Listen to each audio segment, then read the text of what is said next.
Hello students. जैसा कि आप लोगों ने पिछले लेक्चर में पढ़ा था कि बेसिक कंट्रोल एक्शन क्या होता है और डिफरेंट तरह के कौन कौन से कंट्रोलर यूज़ किए जाते हैं कंट्रोल सिस्टम में। आज हम लोग बात करेंगे उसी में। पहला जो है आपका वो है टू पोजीशन कंट्रोल। ठीक है, टू पोजीशन कंट्रोल। देखिए इसमें क्या होता है कि this is also known as on off control और बैंग बैंग कंट्रोल। यानी जो टू पोजीशन कंट्रोल होता है इसी को हम ऑन ऑफ कंट्रोल भी बोलते हैं, ऑन ऑफ कंट्रोल, या इसको हम बैंग बैंग कंट्रोल भी, बैंग बैंग कंट्रोल भी इसको बोलते हैं। इस तरह के कंट्रोलर्स में क्या होता है कि पहली बात तो ये है कि ये सिंपल होते हैं और इनएक्सपेंसिव होते हैं। इस तरह के जो कंट्रोलर होते हैं वो बहुत आसान, सिंपल एंड इनएक्सपेंसिव, मतलब कॉस्टली नहीं होते हैं ये।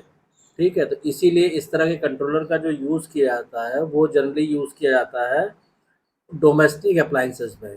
जैसे आपका होम हीटिंग सिस्टम हो गया, उसमें होम हीटिंग सिस्टम में। ठीक है, और है आपका डोमेस्टिक वाटर हीटर्स में, डोमेस्टिक वाटर हीटर्स में इनका यूज़ होता है। और इनका यूज़ होता है इंडस्ट्रियल कंट्रोल सिस्टम में एंड इन इंडस्ट्रियल कंट्रोल सिस्टम में। तो इन सब जगहों पे इस ऑन ऑफ कंट्रोल या टू पोजीशन कंट्रोल सिस्टम का यूज़ ज़्यादा किया जाता है। इसमें क्या होता है कि in this type of control the output of the controller is quickly change to either a maximum और minimum value depending upon whether the control variable is greater or less than the set point, or in other words we can say that it depends upon the actuating error signal। ठीक है, और minimum value जो है वो generally zero होती है। मतलब अगर मान लीजिए हमने कहा, सपोज कीजिए हमने कहा लेट, इसमें एम हमने ले लिया output of the controller, output of the controller. ठीक है, M1 ले लिया हमने और M2 ले लिया। M1 क्या है, maximum value of the output of the controller, ये हो गई एक तरह से मैक्सिमम वैल्यू। ठीक है, और ये हो गई minimum value of the output of the controller. और E क्या है, E है हमारा एक्टिवेटिंग एरर सिग्नल। ये है हमारा एक्टिवेटिंग एरर सिग्नल, या इसको हम कह सकते हैं डेविएशन, डेविएशन। ठीक है, अब इसमें क्या होगा कि the equations for two position control will be, अब इसकी हम इक्वेशन लिखेंगे तो हम ये लिखेंगे कि m मतलब आउटपुट क्या होगा, ये मैक्सिमम वैल्यू होगी कब, when error signal is greater than zero. ठीक, और m मिनिमम वैल्यू होगी कब, जब एरर सिग्नल क्या होगा, लेस देन ज़ीरो होगा, या एक्टिवेटिंग एरर सिग्नल यानी डेविएशन पॉजिटिव होगा तो ये मैक्सिमम वैल्यू पे जाएगा आउटपुट ऑफ द कंट्रोलर, और जब डेविएशन मिनिमम होगा, लेस देन ज़ीरो होगा, निगेटिव में होगा, तो ये मिनिमम वैल्यू पे जाएगा। ठीक, the minimum value M2 is usually either zero और -M1। तो जनरली क्या होता है कि जनरली जो मिनिमम वैल्यू है, मिनिमम वैल्यू क्या है M2, वो या तो ज़ीरो होती है, ठीक है, या -M1 होती है। तो ये जनरली होता है टू पोजीशन कंट्रोल में। अब मान लीजिए कि हम इसका ब्लॉक डायग्राम ड्रॉ करते हैं, तो इसको सिंपली हम ऐसे शो कर सकते हैं। से इसको हम ड्रॉ करते हैं, मान लीजिए ये तो हमारा एक समिंग पॉइंट लगाया हमने, यहाँ से हमने इनपुट दिया सेट पॉइंट, ये सेट पॉइंट हो गया। ठीक है, और यहाँ से अभी हम सिग्नल लाएं, ये पॉजिटिव हो गया, नेगेटिव हो, ये एरर सिग्नल हो गया ई। ठीक है, अब ये यहाँ पे जाएगा और यहाँ पे हमने क्या किया, ये हमने लगा दिया कंट्रोलर, ये M1 शो करेगा और ये लेवल M2 शो करेगा। यहाँ पे हमको इसका आउटपुट मिलेगा M। ठीक है, और यहाँ से जो भी आपका सिग्नल है बी, ठीक है। बी क्या है, ये कंट्रोल्ड वेरिएबल है। B is the control variable, M is the output of the controller, E is the activating error signal. ठीक, अब ये मान लीजिए हमारा हो गया, दिस इज फिगर ए। अच्छा, अब दूसरा फिगर हम बनाते हैं। सपोज कीजिए ये हमने लिया समिंग पॉइंट, ये हमारा सेट पॉइंट हो गया, इसको हमने फिर लिखा सेट पॉइंट। ठीक, अब इसमें क्या किया हमने, यहाँ पे जो कंट्रोलर लगाया, ठीक है, उसको हमने डिफरेंशियल कर दिया। मतलब देखिए कैसे, ये हमने दिखाया। अब ये हो गया हमारा लेवल M1 और ये हो गया M2, और ये जो बीच का गैप है, this is called differential gap. This is called differential gap. ठीक, ये आउटपुट जो मिल रहा है M, और यहाँ से ये जो आपका कंट्रोल वेरिएबल आ रहा है B। ठीक है, ये मान लीजिए फिगर हो गया B। अब इसमें क्या होगा कि देखिए, ये जो हमने ब्लॉक डायग्राम शो किया है टू पोजीशन कंट्रोलर्स का, in on off controller there is an overlap as the error increases through zero और डिक्रीजेस थ्रू जीरो। मतलब कि ऑन ऑफ कंट्रोलर में क्या होता है कि ओवरलैप होता है अगर एरर जीरो से ज़्यादा होता है या जीरो से कम होता है। This overlap creates a span of error. तो इस ओवरलैपिंग की वजह से क्या होती है कि एरर आने की बढ़ जाती है। During this span of error there is no change in the controller output. This span of error is known as dead zone और डेड बैंड। ठीक है, इसका मतलब क्या हुआ कि देखिए, इसका आप जो है फिगर ड्रॉ कीजिए तब आपको समझ में आएगा। सपोज कीजिए ये हमने वाई एक्सिस लिया, ये हमने एक्स एक्सिस लिया। ठीक, इस पे हम एरर दिखा रहे हैं। ठीक, ये मान लीजिए हमारा एक लेवल हो गया M2, ये हो गया M2, मतलब M2 कितना हो गया 0%। ठीक, और इधर हमने दिखाया M1, ये भी 0% पे, ये समझ लीजिए। ठीक, अब इसमें क्या होगा कि सपोज कीजिए हम आउटपुट ड्रॉ करते हैं, और जो आउटपुट आ रहा है हमारा वो मान लीजिए इस तरह आ रहा है, ये ऐसे। ठीक है, तो ये हो गया, ये हो गया, ये हो गया, और ये हो गया। ठीक, और यहाँ पे ये बाई डायरेक्शनल हो गया। ठीक है, तो ये ये सपोज कीजिए ये जो पॉइंट हमने शो किया है, ये ज़ीरो एरर का किया है। ठीक, इधर डेल्टा ई पॉजिटिव हो गया एरर, इधर डेल्टा ई निगेटिव में आ गया। ठीक है, तो ये जो जोन आएगा आपका, ये ये जो जोन होगा, ये जोन कहलाता है, क्या कहलाता है, ये अभी जो आपको बताया dead zone. This is called dead zone. ठीक है, या डेड जोन भी बोलते हैं इसको, या इसको डेड बैंड भी बोलते हैं, डेड बैंड। तो अब आपको क्लियर होगा होगा कि देखिए, in on off controller there is an overlap as the error increases through zero और decreases through zero. This overlap creates a span of error. During this span of error there is no change in the controller output. तो इस dead band में कोई controller के output में कोई भी change नहीं होता है। This span of error is known as dead zone और डेड बैंड। तो वही चीज हमने यहाँ पे आपको फिगर सी कर सकते हैं आप, ये आपको शो किया है। अब इसमें देखिए एक चीज क्लियर है कि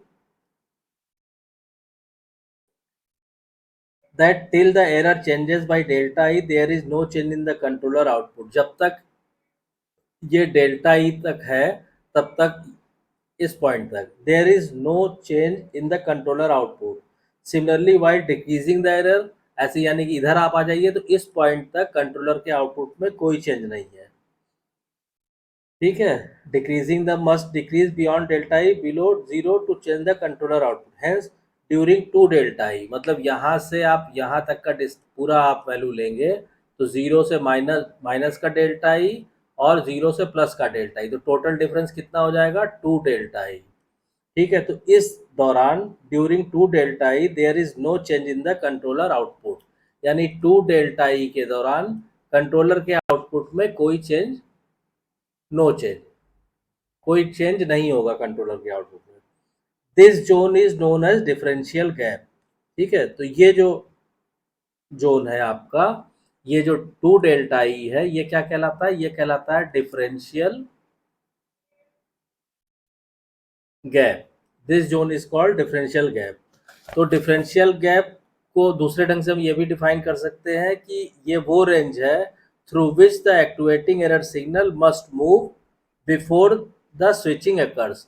मतलब जब, जैसे देखिए 0 से जब एरर जो है डेल्टा ई माइनस से इससे जब ज़्यादा होगा तो स्विचिंग होगा, मतलब कंट्रोलर का आउटपुट चेंज होगा। या पॉजिटिव में आ जाइए, जब इधर पॉजिटिव से इससे ज़्यादा होगा तब कंट्रोलर का आउटपुट चेंज होगा। इस रेंज के बीच में कंट्रोलर का आउटपुट चेंज नहीं होगा। तो इसी को हम कह सकते हैं कि the activating error signal must move before the switching occurs. ठीक है, अब उसके बाद नेक्स्ट चीज जो आती है इस तरह के कंट्रोलर में, वो क्या है कि the control variable always oscillates with A frequency which increase with decrease with of dead zone. मतलब इसमें क्या होता है कि जो कंट्रोल वेरिएबल है वो ऑसिलेट करता रहता है, मतलब उसकी वैल्यू ऑसिलेट होती रहती है एक फ्रीक्वेंसी के साथ। ठीक है, इसमें जो कंट्रोल वेरिएबल है आपका, कंट्रोल वेरिएबल वो ऑसिलेट करता है विद ए फ्रीक्वेंसी। ठीक है, और वो with oscillate with A frequency, ठीक, और वो फ्रीक्वेंसी इंक्रीज करती है। ये फ्रीक्वेंसी जो है इंक्रीज करेगी जब आपका डेड जोन डिक्रीज करेगा। ठीक है, ये इंक्रीज करेगा व्हेन डेड जोन जो है वो जब डिक्रीज करेगा, मतलब उसकी चौड़ाई जितनी कम हो जाएगी, ये कम होती जाएगी, ये फ्रीक्वेंसी इंक्रीज करती जाएगी। The decrease in dead zone the number of on off switching off controller increases, hence therefore the useful life of the component decreases. तो देखिए बार बार स्विचिंग होने से क्या होगा कि जो कंपोनेंट्स सर्किट में इस्तेमाल हुए हैं उनकी लाइफ डिक्रीज होगी। Hence, deadband should be designed to prevent the oscillation in on-off controller। तो बार बार स्विचिंग होगा, उससे क्या होगा कि कंपोनेंट जो लगे हुए हैं उनकी लाइफ डिक्रीज करती है। तो इसलिए इस तरह से इसको डिज़ाइन किया जाता है कि स्विचिंग जो है बार बार तेजी से स्विचिंग ना हो। स्विचिंग शुड बी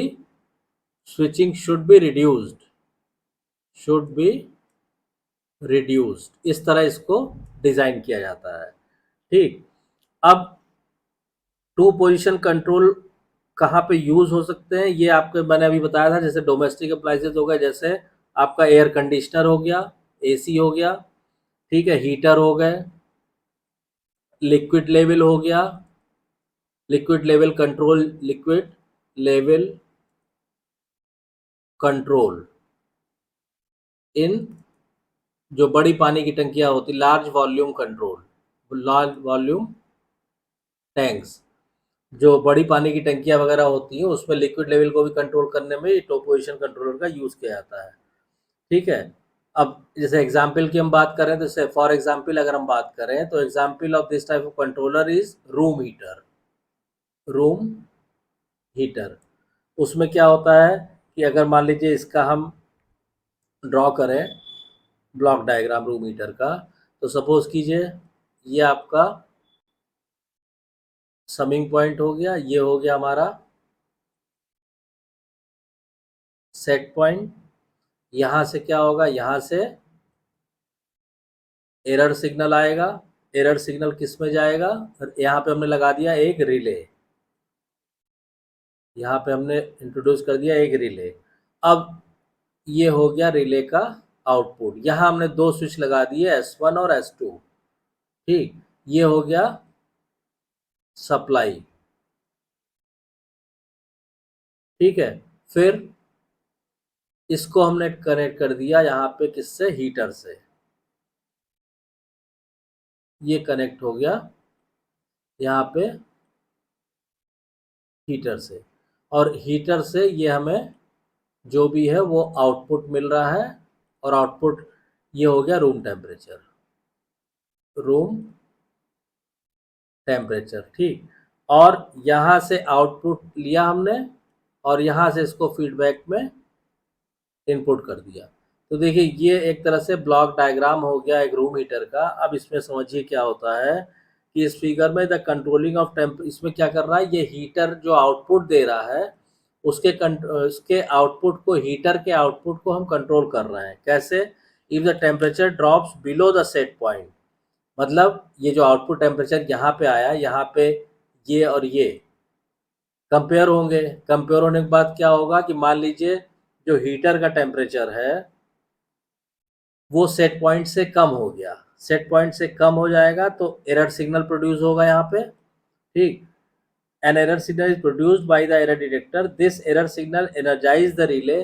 तो ये एरर सिग्नल क्या होगा, रिले को एक्टिवेट करेगा, एनर्जाइज करेगा, एंड जब रिले एक्टिवेट होगा तो ये फिर जाके यहाँ पे कनेक्ट हो जाएगा, तो फिर से हीटर गर्म करना शुरू कर देगा, हीटर टर्न ऑन, हीटर जो है ऑन हो जाएगा। अब इसी के बाद, अब ये तो हो गया जब टेम्परेचर कम है तो हीटर ऑन हो गया। Similarly if the temperature increases above set point the heater is turn off. ऐसे ही जब टेम्परेचर सेट पॉइंट से ऊपर हो जाएगा फिर से यहाँ एरर सिग्नल जनरेट होगा, ठीक है। ये सप्लाई कैंसिल हो जाएगी, रिले फिर से अपनी इस पोजिशन में आ जाएगा और हीटर ऑफ हो जाएगा। तो इस तरह से आप हीटर को ऑन या ऑफ कर सकते हैं। तो आई होप कि आपको ये क्लियर हो गया होगा टू पोजीशन कंट्रोल कैसे काम करता है, इसका कहाँ यूज़ होता है, उसका ब्लॉक डायग्राम भी हमने आपको समझा दिया। अगर कोई डाउट या कन्फ्यूज़न है तो उसको कमेंट लाइन में कमेंट करके पूछिए, और अगर वीडियो कंटेंट पसंद आ रहा है तो प्लीज़ वीडियो को शेयर कीजिए, लाइक कीजिए, चैनल को सब्सक्राइब कीजिए और नोटिफिकेशन बेल को ऑन कर दीजिए ताकि जब भी नेक्स्ट वीडियो डाली जाएगी उसकी इन्फॉर्मेशन आपको तुरंत मिल जाए। Thank you.